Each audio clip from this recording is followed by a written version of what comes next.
up, guys? It's your boy, Barca Boy 103. We have some absolutely devastating breaking news coming out, which is that Pablo Gavi has torn his ACL and will be out for the remainder of the season. The time frame being given at the moment is around 6 to 8 months, which is the usual time it takes to recover from an ACL injury. He will miss the rest of the season with Barcelona, the Euros with Spain, the Olympics with Spain, and now his objective is to be fit for the start of next season.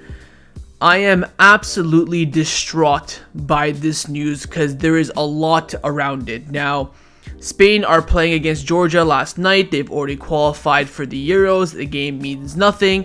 And from their previous match, the Spain national team coach Luis de la Fuente made around 9 to 10 changes to the starting lineup. But the one thing that stayed consistent was Gavi in the starting lineup. So Gavi did not have to start this game by any means, shape, or form. He was saying before the match that every great player plays every single game. And he was, of course, hinting at Gavi. And Gavi ended up tearing his ACL. You can see here in the images that he was going for a loose ball over the top, and his foot kind of got stuck a bit in the turf, and his his knee twisted the other way completely. What sucks even more about this is that he got a little bit of a knock prior to this, around 5 minutes before this, and also during this play he was offside. So it is just devastating to see. He went off crying, of course, limping, and everyone's in disarray now. The whole Barcelona the whole entire Barcelona fan base is in uproar. Of course, De La Fuente didn't have to play Gavi, meaningless friendly games. It sucks mainly for Barcelona because now we're losing a key player. Of course, our midfield is looking absolutely dire at the moment, to the point that we might have to sign a midfielder in January and not bring in Victor Roque. You have now Pedri, who just come back from injury. You have Frankie de Jong, who just come back from injury. You have Romeo, who's shite. Roberto, who's shite. Fermin Lopez. And you also have Gundogan, who's been playing every single second of football in the past 2 months. This is a diabolical injury for Barcelona. Gavi, I think, alongside Koundé, has been one of our best players this entire season. He's been monumental to us every time he's missed out when he's out for suspension. It's very evident in the team when Xavi rests him. It's very evident in the team. He is so instrumental. And of course, we talked about in the last transfer video that Xavi was planning on switching to a forward midfield, and Gavi would have been absolutely pivotal to that change in system. And now that's going to be all thrown out the window.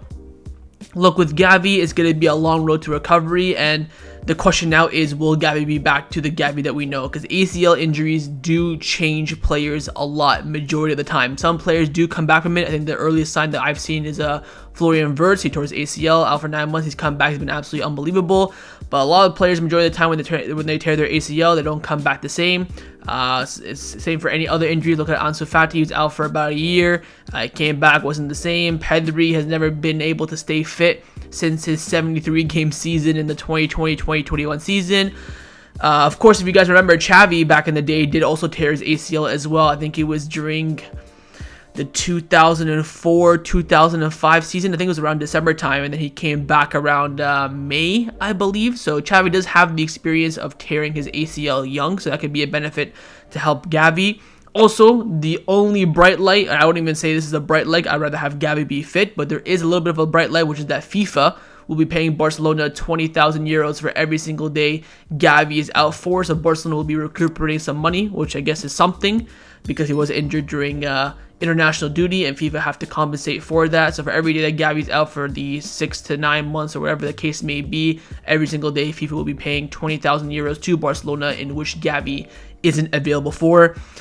I know I've been doing YouTube now since 3 or 4 years now, and I've never had to make a video where a player has been out for a season, and it's hopefully the last one I'll have to make. It is devastating news, and it's very, very detrimental to Barcelona. Of course, Gavi is so important. Now people are talking about what the plans now for the rest of the season, formation-wise, achievement-wise as well. You're losing a key player here. This is Gala 11 player. Like, it's not like you're losing a Gundogan who is, doing well over the past few games, and, he's kind of in and out of the team, as, if we have a starting Champions League final tomorrow, everyone's fit. Would Gundogan start or not? It is a question mark. Would Gavi start?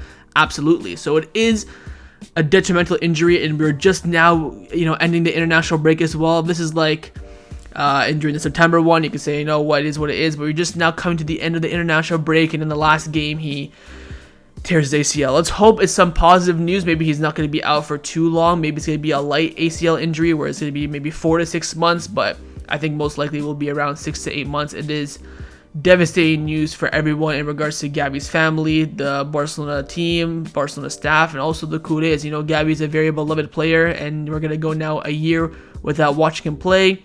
And now I think the real big question is, how will he return from this injury? Because, Gavi does play a very intense, high-pressure running game where he's an absolute dog on the pitch, and now he's going to be coming back from, losing basically his knee completely. And it's very difficult when you play at that high level, at that high intensity, to come back and do the same. I know for sure Gavi's going to try and do that, but whether he's going to be told, oh, you have to take it easy on the pitch, or you can't really play that way anymore, you have to adapt your play style, remains to be seen. But this is something that's going to take a while for Barcelona to recuperate from. I am very curious to see what Xavi will do. Will he trust Fermin Lopez? Will he beg the Barcelona board to get someone in January?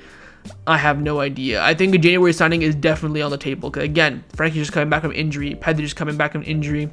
Gundogan, a very short-term signing. He only has a year left on his deal. Romeo's been shocking. Roberto's, on his last legs as well. And also keep in mind, we are into a very crucial point of the season where we have to play Rayo Vallecano, Porto in the Champions League, Atletico and Girona first and third in La Liga. We're at a point where the season is going to be defined during these next games from now until December the 20th when we play Almeria in the final game before the Christmas break. This is where our season is going to be defined. And it sucks to lose your best player for the season during that key moment. And it's going to take a long time for Barcelona to adapt. And it's going to be very interesting to see what Xavi will do.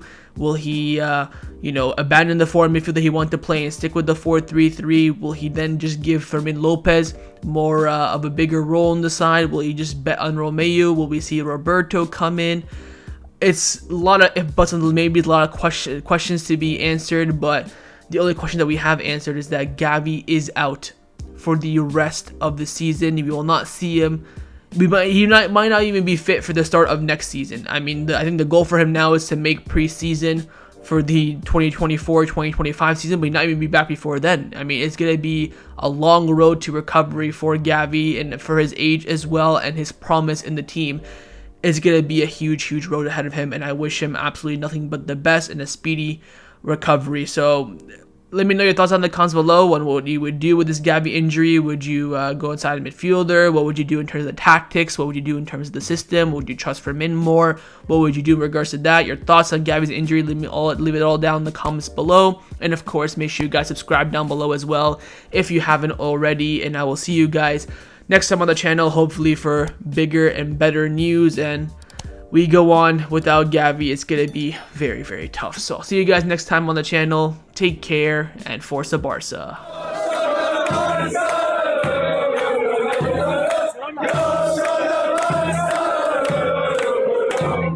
Yeah.